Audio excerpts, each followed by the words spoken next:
था। अब भाई शादी हो गई है और मेरा सेक्स करने को मन नहीं करता, क्योंकि आजकल के जो हमारे दोस्त होते हैं ना, वो अपनी छोटी छोटी बातें अपन एक दूसरे को शेयर करती हैं। और उन छोटी छोटी बातों में सबसे ज़्यादा बातें होती हैं उनकी गर्लफ्रेंड की, कि आज मैंने उसके साथ ये किया, आज मैंने उसको ये। हाँ जी भाई जी, राम राम जी, जय श्री राम, जय हनुमान, जय ब्रह्मचार्य। दोस्तों, मैं आपका भाई रवि कुमार। आप मुझे बहुत अच्छे तरीके से जानते होंगे, क्योंकि मैं अपने इस यूट्यूब चैनल पर रोज़ 1 से 2 वीडियो अपलोड करता रहता हूँ और एक ब्रह्मचर्य सीरीज में चला रहा हूँ। दोस्तों, मेरा टारगेट क्या है? मेरा टारगेट ये है कि हर घर एक ब्रह्मचारी होना चाहिए। जैसे सरकारी योजनाएं होती है कि हर घर हर विकास, तो ऐसे ही हमारा एक टारगेट है, एक योजना है, ये कह सकते हैं आप, हर घर एक ब्रह्मचारी। दोस्तों, ब्रह्मचारी पर मैं इतना फोकस क्यों कर रहा हूँ? हमारा आजकल का जो युवा है वो इतना भयभीत है, हस्त मैथुन की लत इतनी बढ़ चुकी है, इतनी बढ़ चुकी है कि जिसको भी देखो वो हस्त मैथुन से घिरा है। ये लत बढ़ाई किसने? ये लत बढ़ाई आपके मन और इस मोबाइल ने।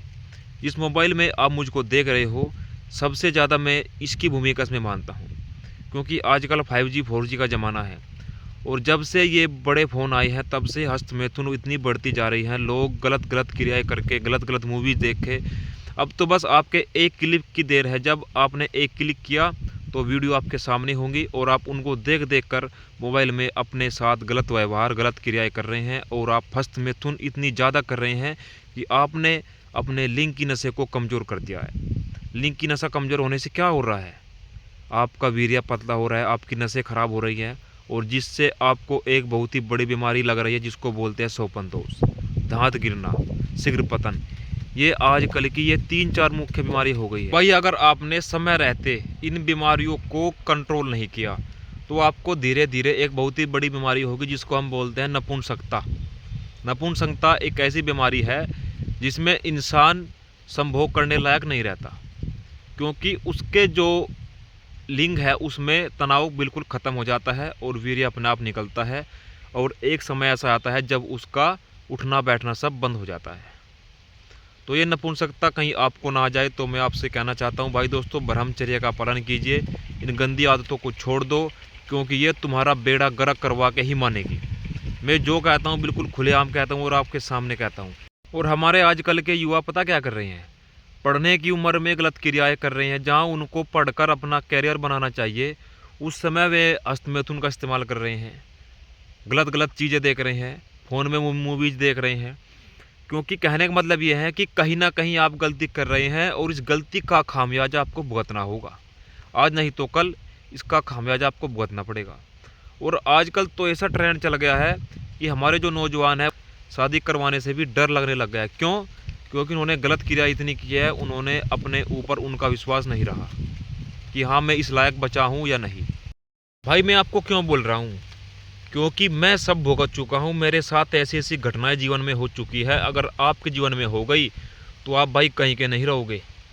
आप ब्रह्मचर्य का पालन करो। अगर आपको कोई भी बीमारी है, धातु रोग, शीघ्र पतन, सोपन दोष, ये बीमारी सिर्फ ब्रह्मचर्य से ठीक होगी। अगर आप किसी हकीम के पास जाओगे तो वो आपसे 3 बातें कहेगा कि आपका वीर्य पतला हो गया है, आपने ज़्यादा हस्त मैथुन किया है, आपकी नसें खराब हो गई है।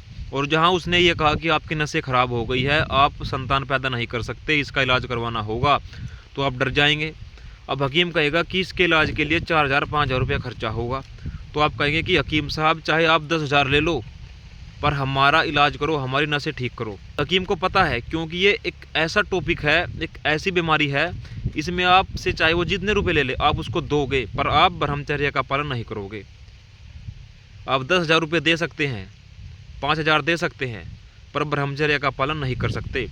क्योंकि इंसान की एक आदत है, जहाँ उसको काम फ्री में होता है वो उस फ्री के काम पर विश्वास नहीं करता।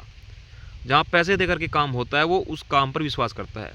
आज मैं आपको कह रहा हूँ कि भाई ब्रह्मचर्य का पालन कर लो, ब्रह्मचर्य का पालन कर लो, आप नहीं करते। पर जब आज से कुछ महीने बाद आपकी शादी होगी, तब आपको इस चीज़ का पता लगेगा कि रवि भाई सही कह रहे थे।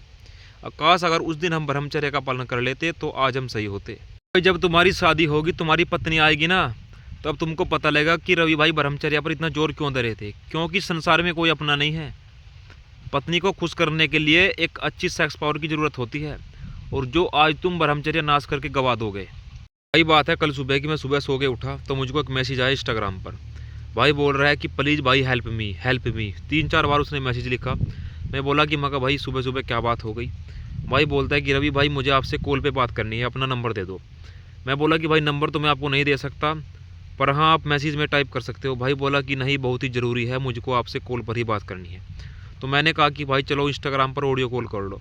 तो भाई ने कॉल कर दी। भाई बोला कि रवि भाई मेरी शादी को 3 महीने हो चुके और मैंने पिछले लगभग 4-5 साल अस्तमिथुन का इस्तेमाल किया और मुझको शीघ्र पतन की समस्या थी। तो वगैरह वगैरह भाई ने बहुत अपनी समस्या बताई। भाई मुझको नाइट फॉल भी होता था। अब भाई शादी हो गई है और मेरा सेक्स करने को मन नहीं करता, टाइमिंग बिल्कुल जीरो है, मैं भाई क्या करूं। तो भाई मैंने इसको बोला कि भाई अगर आप शादी से पहले 4 से 5 महीने ब्रह्मचर्य का पालन कर लेते तो शायद आज आपको ये समस्या न होती, क्योंकि शादी से 4 से 5 महीने या 6 महीने पालन आप करते ब्रह्मचर्य का तो आपके वीर्य की भरपाई हो जाती। तो भाई मैंने भाई को बोला कि भाई शादी से पहले आप इस वीर्य की भरपाई कर सकते थे, पर आपने ऐसा नहीं किया, आपने ब्रह्मचर्य का पालन नहीं किया। अगर आप शादी से पहले ब्रह्मचर्य का पालन कर लेते, एक तो आपके वीर्य की भरपाई हो जाती और एक आपका वीर्य मजबूत गाढ़ा हो जाता और जो आपकी नसों का ढीलापन है ये ख़त्म हो जाता।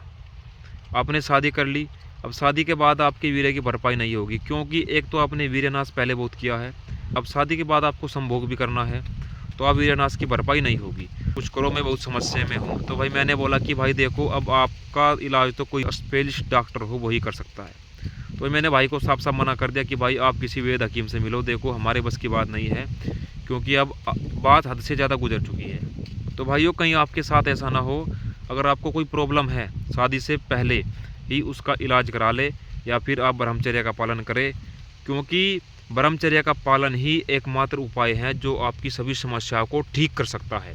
नहीं तो आपके पास भाई बहुत ऑप्शन है, पैसे देते रहो किसी को, मुझे कोई प्रभाव नहीं पड़ने वाला। उससे भाई कह रहे हैं कि रवि भाई ब्रह्मचर्य का पालन कर रहे हैं, बार बार टूट रहा है। भाई बार बार टूट नहीं रहा, कोई और नहीं तोड़ रहा, तुम खुद तोड़ रहे हो मेरे भाई। तो इस बात को समझो, नहीं तो आने वाला समय आपके लिए बहुत ही चुनौतीपूर्ण होगा और आप उस समय का सामना नहीं कर सकते, क्योंकि आने वाला समय ऐसा होने वाला है कि आपका रोम रोम काम जाएगा, क्योंकि जब रिजल्ट आपके सामने होंगे। अगर आपने आज ब्रह्मचर्य पालन नहीं किया तो कल आपका इतना भयानक होगा कि आपको उसको देखकर भी डर लगेगा। ब्रह्मचर्य बार बार टूटने का कारण क्या है? आप जिस माहौल में रहते हो वो माहौल अच्छा नहीं है। आप जो दिनचर्या फॉलो कर रहे हैं वो दिनचर्या अच्छी नहीं है। आप जो बातें अपने मन में सोचते हैं वो बातें अच्छी नहीं हैं, वे बातें ब्रह्मचर्य के लिए नहीं हैं। अब बार बार तो इसलिए टूट रहा है ना, क्योंकि तुम गंदी आदतें अभी फॉलो कर रहे हो। आपने माना कि 3-4 दिन आप ब्रह्मचर्य का पालन किया, 5वें दिन आपका अस्तमिथुन का मन किया, आपने अस्तमिथुन कर लिया। ये ब्रह्मचर्य नहीं होता। ब्रह्मचर्य होता है कि दृढ़ संकल्प लो और अपने आप से वादा करो कि मैं 30 दिन तक अस्तमिथुन नहीं करूंगा। छोटे छोटे टारगेट लो। आप कहते हो कि मैं एक बार ही 365 दिन का ब्रह्मचर्य कर लूंगा, तो ऐसा नहीं होगा, कदापि नहीं हो सकता मेरे भाई। ब्रह्मचर्य पालन करने के लिए आपको छोटे छोटे टारगेट लेने होंगे। सबसे पहले तो अपनी दिनचर्या को सुधारो। सुबह 4 बजे उठो और अपने शरीर को इतना थकाओ ये शरीर का हस्तमैथुन करने का मन ही ना करे। जब शरीर थक जाएगा तो शाम को पड़ते ही 8 बजे नींद आ जाएगी और सुबह फिर 4 बजे उठो, फिर वर्कआउट करो दबा के। सुबह 4 बजे उठो, गर्म पानी पियो, अपने पेट को फ्रेश करो। उसके बाद 1 घंटा 45 मिनट व्यायाम करो, साफ सुथरा खाना खाओ, गंदी आदतों को त्यागो, भक्ति करो, पूजा पाठ करो, अपनी अच्छी अच्छी धार्मिक बुकें पढ़ो, अपने गंदे दोस्तों से दूरी बनाओ, क्योंकि आजकल का जो टाइम है ना वो गंदे दोस्तों का टाइम है। दोस्तों, जिस दोस्त के साथ तुम रहते हो कहीं वो हस्तमैथुन तो नहीं करता, कहीं वो किसी अपनी गर्लफ्रेंड से बात तो नहीं करता और वे बातें फिर आपको तो नहीं बताता। जब वो बातें आपको बताता होगा तो सीधी सी बात है कि आप भी उसकी बातों में खो जाते होगे और वो बात आपके यहाँ दिमाग में घर करती है।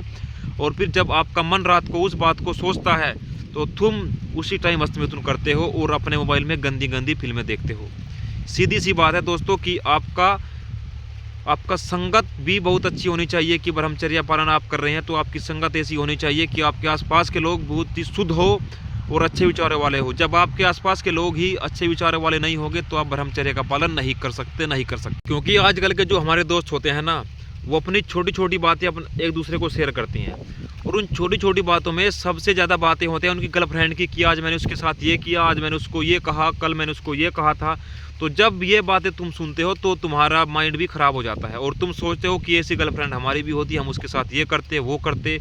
तो भाई इन बातों का ब्रह्मचर्य पर बहुत असर पड़ता है। तो ऐसे दोस्त का आज से ही त्याग कर दो भाई। क्योंकि ये दोस्त नहीं होते, दुश्मन होते हैं। और जब तुम्हें पता है कि मुझको हस्तमैथुन करने से नुकसान हो रहा है, तो तुम अपने उन दोस्तों से दूरी क्यों नहीं बनाते, अपनी उन गंदी आदतों को क्यों नहीं छोड़ पा रहे। तो कहीं ना कहीं आप भी सोच रहे हैं कि मुझे इसमें आनंद आ रहा है और मैं इन चीज़ों को कर रहा हूँ। जब आपको इन चीज़ों में आनंद आना बंद हो जाएगा, तब आप कहोगे कि हाँ दोस्तों, ब्रह्मचर्य का पालन करने के लिए आपको शुद्ध खाना होता है। शुद्ध साफ सुथरा खाना खाइए, शाकाहारी बनिए। अब आप खा रहे हो मांस मछली और आप कर रहे हो ब्रह्मचर्य का पालन, तो ये कदापि नहीं हो सकता मेरे भाई। क्योंकि आपको गर्म खाना बिल्कुल बंद कर देना है, जिससे आपके माइंड पर प्रेशर ना पड़े और आपका माइंड का प्रेशर यहाँ ना आए। अगर आपके माइंड पर प्रेशर पड़ा तो आप सोचोगे कि यार आज एक बार कर लेता हूँ और इसके बाद कभी नहीं करूँगा। तो भाई यही तो चीज़ है, यही तो पीछे हटानी है। जब आप साफ़ सुथरा भोजन खाओगे तो ये चीज़ें नहीं होगी। और अपने पेट को अच्छे से साफ करो। हमारे आजकल के नौजवान युवा भाई जिनकी उम्र 18 साल है, 18 साल, उनको जवानी में बुढ़ापे का असर दिखने लग गया। बाल सफ़ेद हो चुके हैं, गात में दम नहीं है, शरीर चलता कांपता है, चेहरे पर झुर्रियाँ हैं। क्यों? क्योंकि हस्तमैथुन इतनी ज़्यादा हो गई है कि भाई उनके शरीर में जान नहीं बची, हड्डियों से कट कट की आवाज़ आने लग गई है। जिसका क्या कारण है? इसका कारण है वीर्यनाश। तुम लोग इतना वीर्यनाश कर रहे हो कि तुम्हारे हार्ट भी ऐसे, अगर ऐसे मोड़ते हैं तो तभी कट कट कट कट की आवाज़ आती है। भाई जवानी में बुढ़ापे का असर तुम लोगों में आ गया, पर तुम नहीं सुधर रहे। तुमको पता है कि हमारा नुकसान हो रहा है, इसमें तुमसे हमारे शरीर में कमजोरी आ रही है, फिर भी तुम नहीं मान रहे। तो कैसे चलेगा ऐसे? जो बातें मैंने आपको कही हैं भाई, ये बातें अकेले में बैठकर सोचना। मेरी एक एक बात सच मिलेगी, क्योंकि मैं अनुभव के साथ ही सारी बातें शेयर करता हूँ। जितनी भी बातें आपको मिलेगी अनुभव के साथ मिलेगी। तो अगर आप ब्रह्मचर्य का पालन करना चाहते हैं और आप हमारी इस वीडियो से हमारे साथ नए मेंबर जुड़े हो, तो हमारे इस चैनल को सब्सक्राइब कर लो, क्योंकि आपका एक सब्सक्राइब मेरे लिए बहुत कीमती है। तो ठीक है दोस्तों, फिर मिलते हैं कल एक नई वीडियो के साथ। तब तक जय हिंद, राम राम, नमस्कार, जय हनुमान, जय ब्रह्मचार्य।